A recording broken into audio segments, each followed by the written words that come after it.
एक समय की बात है। एक गांव में सफेद साड़ी वाली चुड़ैल का आतंक था। चुड़ैल रात भर गांव में घूमती और गांव का जो भी आदमी उसे दिखाई देता उसे वो घायल कर देती। अरे कोई तो बचाओ, मर गया रे। एक रात हरिया अपने खेत से अपने घर लौट रहा था कि तभी अचानक उसके सामने चुड़ैल आ जाती है। अरे बाप रे, ये चुड़ैल कहाँ से आ गई? आज तो मैं गया काम से।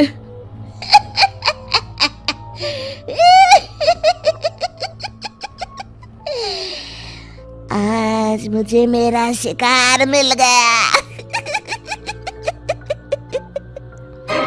अरे चुड़ैल दीदी, मुझे छोड़ दो। जैसे ही चुड़ैल हरिया की तरफ बढ़ती है, हरिया वहां से भाग जाता है और अपने घर के दरवाजे पे पहुंचता है। अरे भगवान, जल्दी से दरवाजा खोलो, मेरे पीछे चुड़ैल पड़ी है।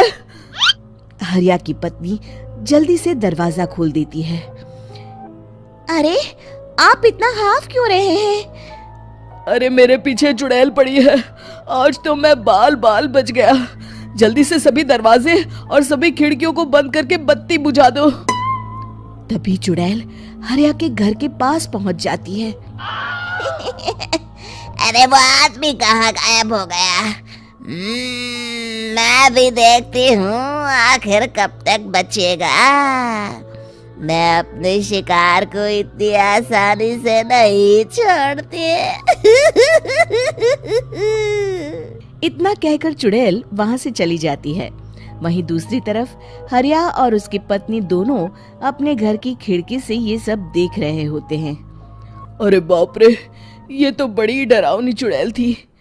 अगले दिन ये बात आग की तरह पूरे गांव में फैल जाती है और धीरे धीरे लोग चुड़ैल के डर के मारे शाम होते ही अपने घरों से बाहर निकलना बंद कर देते हैं। कुछ दिनों के बाद भाई, मैंने तो इस चुड़ैल के डर के मारे रात को अपने खेतों को पानी देना बंद कर दिया है। कहीं मेरी फसल सूख गई तो मैं तो कहीं का नहीं रहूंगा। साहूकार का कर्जा कैसे चुकाऊंगा? अरे भाई, पूरे गांव वालों का यही हाल है। पता नहीं ये चुड़ैल हमारे गांव में कहां से आ गई। फिर एक दिन गांव के पास वाली नदी के किनारे एक बहुत बड़े तांत्रिक के आने की बात कुछ गांव वालों को पता चलती है। वो लोग जाके ये बात गांव के मुखिया को बताते हैं। मुखिया जी, नदी के किनारे एक बहुत ही पहुंचे हुए तांत्रिक बाबा आए हैं। हमें उनसे मदद मांगनी चाहिए। मैंने सुना है वो बड़े बड़े भूतों और चुड़ैलों को अपने वश में कर लेते हैं। मुखिया जी सभी गांव वालों को लेकर उस तांत्रिक के पास पहुंच जाते हैं। ओम फट स्वाहा, ओम फट स्वाहा। तभी तांत्रिक अपनी बंद आंखों को खोलकर कहता है, क्या बात है? तुम सब लोग यहाँ क्यों आए हो? मुखिया जी उस तांत्रिक को सारी बात बता देते हैं। अच्छा, तो ये बात है। और तांत्रिक अपनी आंखों को बंद कर लेता है। मैं देख रहा हूँ तुम्हारे पूर्वजों ने बहुत पाप किए थे, जिससे ये गांव अब श्रापित हो चुका है। उसी के फल स्वरूप तुम्हारे गांव में चुड़ैल आई है। ये चुड़ैल बहुत खतरनाक है, ये किसी को नहीं छोड़ेगी। हे भगवान, मर गए रे, अब क्या होगा? तभी गांव के मुखिया जी कहते हैं, बाबा, इस चुड़ैल से हम सबको बचा लीजिए। कोई तो उपाय होगा। इसका सिर्फ एक ही उपाय है। सभी गांव वालों को बारी बारी हर दिन अपनी आधी फसल उस पहाड़ी के ऊपर बनी काली गुफा में छोड़ के आनी होगी। तभी उस चुड़ैल की भूख मिटेगी और श्राप का प्रभाव खत्म हो जाएगा और तुम सब जिंदा बच जाओगे। सभी गांव वाले उस तांत्रिक की बात को मान लेते हैं और वहां से चले जाते हैं। फिर अगले दिन से रोज उस गांव के लोग बारी बारी से अपनी आधी फसल उस काली गुफा के पास जाकर रखाते। कुछ दिनों बाद हरिया की बारी आती है। बाप रे, आज तो मेरी बारी है उस काली गुफा में जाने की। क्या करूं, वो तो बड़ी खतरनाक चुड़ैल है। मेरे तो हाथ पैर कांप रहे हैं। फिर हरिया डरते डरते अनाज की बोरियां अपनी बैलगाड़ी में लाद देता है। तभी हरिया की पत्नी उससे कहती है, देखो जी, संभल के जाना और किसी भी हालत में शाम होने से पहले वापस आ जाना। उस चुड़ैल का कोई भरोसा नहीं है जी। हरिया बैलगाड़ी में बैठते हुए कहता है, भगवान, मैं क्या वापस आऊंगा? लगता है अब तो मेरी खबर ही आएगी। इतना कहकर हरिया वहां से चला जाता है। रास्ते में जंगल से गुजरते हुए हरिया की बैलगाड़ी का एक चक्का बड़े गड्ढे में फंस जाता है। हे भगवान, अब ये क्या मुसीबत है? हरिया नीचे उतर के पूरी ताकत से अपनी बैलगाड़ी को गड्ढे से निकालने की कोशिश करता है। बहुत देर मेहनत करने के बाद हरिया की बैलगाड़ी उस गड्ढे से बाहर निकल जाती है। हे भगवान, अब तो शाम होने वाली है। आज तो मैं गया काम से। जैसे तैसे हरिया काली गुफा में पहुंच जाता है।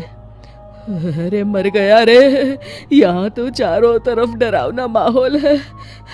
मैंने यहाँ आने में बहुत देर कर दी, कहीं चुड़ैल नाराज ना हो जाए। हरिया अनाज की बोरियां वहां रख के जैसे ही जाने लगता है, तभी उसे किसी के आने की आवाज सुनाई देती है। हरिया एक कोने में छुपकर अंदर देखने लगता है। चुड़ैल वहां आती है और फिर अपने चेहरे से नकली चुड़ैल का मुखौटा निकाल देती है। हरिया ये देख के हक्का बक्का रह जाता है। तभी चुड़ैल कहती है, भैया यहाँ आना, आज तो बहुत अनाज आया है। इसे मिलाकर अब हमारे पास ढेर सारा अनाज जमा हो गया है। कल ही हम इसे शहर में बेच आएंगे और माला माल हो जाएंगे। तभी अंदर से नदी के किनारे वाला तांत्रिक बाहर आता है। अरे, ये तो तांत्रिक बाबा है। हाँ, अब तो हम दोनों की जिंदगी मजे में कटेगी। गांव वालों को बेवकूफ बनाना इतना भी मुश्किल नहीं था। लोग तो तुम्हें सच में असली चुड़ैल समझते हैं। हाँ, तुमने सही कहा। अब ये गांव वाले चुड़ैल के डर से जिंदगी भर इस काली गुफा में अनाज पहुंचाते रहेंगे। अच्छा, तो ये बात है। ये दोनों पूरे गांव वालों को बेवकूफ बना रहे हैं। अभी जाकर सबको बताता हूँ। हरिया उन दोनों की पूरी बातें सुन लेता है और जल्दी से वापस गांव में आता है। गांव वालों को पूरी बात बता देता है। इससे पहले वो दोनों हमारा अनाज लेकर शहर जाए, हमें उन दोनों को पकड़ना होगा। उधर दूसरी तरफ नकली तांत्रिक और नकली चुड़ैल बनी औरत एक बड़ी गाड़ी में सारा अनाज लाद के वहां से निकलने की तैयारी कर रहे होते हैं। जल्दी करो, इससे पहले हमें कोई देख ले। हमें यहाँ से निकलना होगा।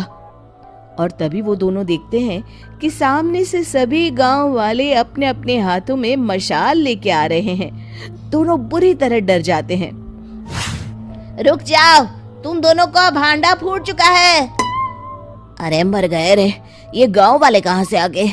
तुमने क्या सोचा इतनी आसानी से यहाँ से निकल जाओगे? ये अनाज हमने अपने खून पसीने से दिन रात खेतों में मेहनत करके उगाया है। दोनों मुखिया जी के पैरों में गिर जाते हैं। हमें माफ कर दीजिए, हम दोनों एक नंबर के कामचोर हैं। बिना मेहनत किए पैसे कमाना चाहते थे। हाँ, अब हम आगे से मेहनत मजदूरी करके पैसे कमाएंगे। हमें कुछ मत करना, हमें छोड़ दीजिए।